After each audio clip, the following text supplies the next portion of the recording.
नमस्कार मित्रांनो, मी अमेय. तर या रीलमधला माझा प्रश्न हा US काँग्रेस सभागृहात मांडण्यात आलेल्या एका विधेयकाबद्दल आहे.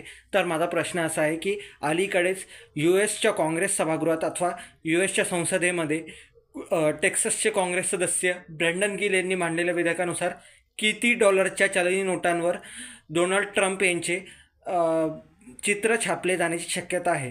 तर माझे ऑप्शन्स किंवा पर्याय पुढीलप्रमाणे: $100 किंवा $100, $200 किंवा $200, 500 किंवा $500, त्याच्यानंतर 1000 किंवा $1000. तर या विधेयकाला गोल्डन एज बिल असे नाव देण्यात आले आहे. हे मी तुम्हाला क्लिअर करू इच्छितो की हा हायलाइटेड पॉईंट आहे. तर या प्रश्नाचे उत्तर तुम्ही जास्तीत जास्त द्या, तसेच कमेंट करा, कारण कमेंटही खूप महत्त्वाचे आहेत. धन्यवाद.